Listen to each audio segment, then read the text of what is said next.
Hamas naik pitam, menyebut pasukan Israel adalah sekumpulan penjahat keji. Tak sebatas itu, Hamas juga mengatakan bahwa Israel tega mengubur hidup-hidup rakyat Palestina. Dikutip dari Tribun News pada 26 April melansir An-Nadolu Agency, kabar itu disampaikan Hamas pada 25 April 2024 kemarin.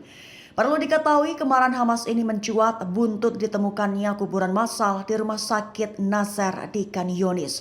Pertahanan sipil Gaza mengatakan pihaknya menemukan ratusan korban yang diduga terbunuh dan dikubur oleh tentara Israel di lokasi tersebut.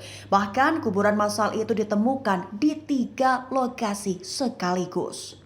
Dengan begitu, Hamas mengatakan bahwa apa yang dilakukan Israel merupakan kejahatan keji. Disebutnya korban yang dikuburkan di kuburan massal itu merupakan jenazah pasien rumah sakit yang terdiri dari korban luka, anak-anak, dan wanita.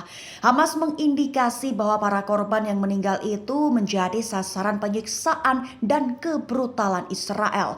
Bahkan disebutkan oleh Hamas bahwa beberapa orang di antaranya dikubur hidup. Sehingga Hamas pun menuntut penyelidikan internasional segera.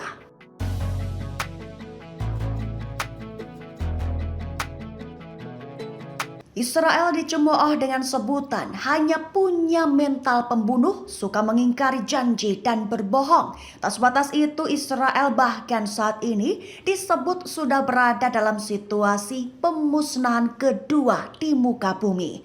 Dikutip dari Tribun News pada 26 April, kabar itu dikatakan oleh anggota Dewan Legislatif Qatar, Essa Al-Nasser, melansir JP pada Kamis 25 April kemarin.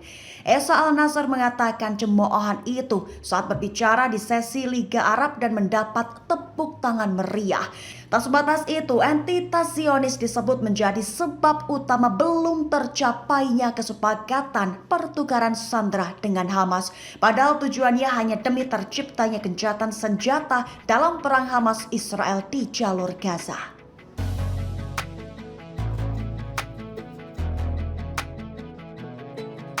Faksi militer Palestina menyebut bahwa milisi perlawanan dalam setiap lapisan telah bersatu. Tak sebatas bersatu, tapi segala milisi dari segala unsur telah bersiap di meja pertempuran melawan Israel. Dikutip dari Tribun News pada 26 April, kabar itu melansir pernyataan bersama milisi perlawanan pada Rabu 24 April 2024. Dilaporkan bahwa faksi-faksi perlawanan Palestina telah menyiapkan diri dengan menyatukan kekuatan. Mereka menyatakan sudah siap menghadapi segala skenario dalam menghadapi agresi Israel termasuk invasi darat di Rafah. Bahkan dalam pernyataan faksi-faksi menekankan bahwa mereka tidak akan tinggal diam. Lantaran kini semua opsi untuk eskalasi tempur sudah ada di meja pertempuran. Tak sebatas itu, mereka juga menyertakan peringatan akan konsekuensi bencana alam dan kemanusiaan dari agresi darat di Rafah.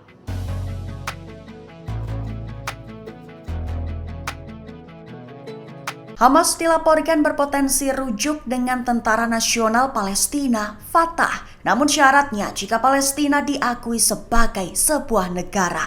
Selain itu, Hamas juga mengakui bahwa pihaknya masih berada pada 80% kekuatan yang utuh.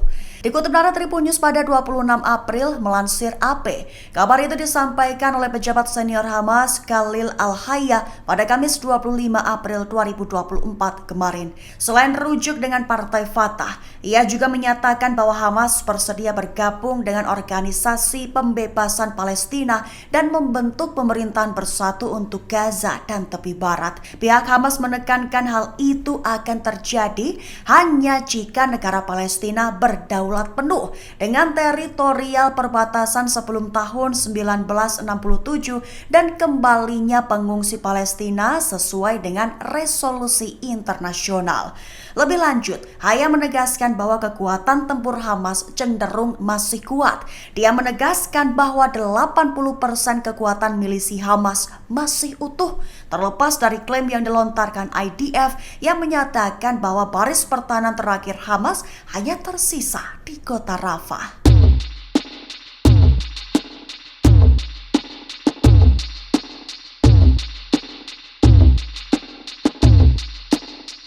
Pasukan Israel harus menciptakan tabir asap hanya untuk melarikan diri dari bombardemen Hizbullah. Dikutip dari Al-Mayadin pada 26 April, kabar itu disampaikan Hizbullah dalam pernyataannya pada Kamis 25 April 2024 kemarin. Hizbullah menargetkan banyak lokasi dan posisi artileri Israel dengan berbagai senjata termasuk drone serang satu arah.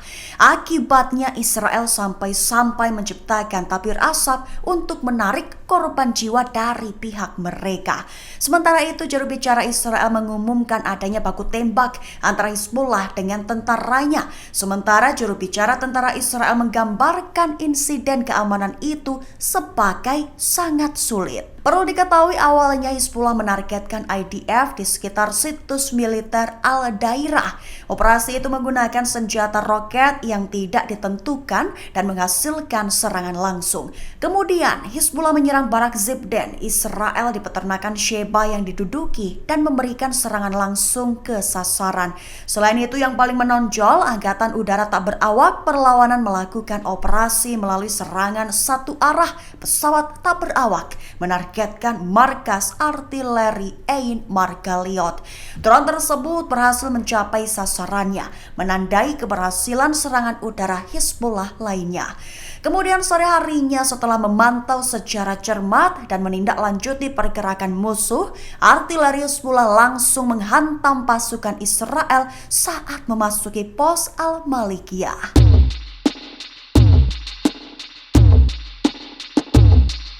Houthi bersiap membuat Israel bangkrut dengan memperluas jangkauan operasi militer hingga ke Laut Arab dan Samudra Hindia. Dikutip dari Al-Mayadin pada 26 April, kabar itu disampaikan Sayyid Abdul Malik Al-Houthi pada Kamis 25 April 2024. Selain memperluas jangkauan, Houthi juga akan berupaya memutus kapal-kapal yang berafiliasi dengan Israel agar tidak berlayar di rute Tanjung Harapan atau menuju Laut Merah. Ia menekankan bahwa perluasan Yaman ke Samudra Hindia tidak pernah diperhitungkan oleh otoritas Amerika, Inggris, atau bahkan Israel, sehingga hal itu pun bisa menimbulkan dampak buruk pada operasi maritim Israel lantaran hampir membuat pelabuhan Eilat yang diduduki gulung tikar alias bangkrut. Sebatas informasi saja mengenai pertempuran yang sedang berlangsung antara perlawanan Palestina melawan Israel. Sayyid Al-Houthi menunjukkan sejumlah besar kerugian peralatan dan personil Israel. Itu disebutnya adalah bukti nyata kegagalan Israel dan mitra Amerikanya.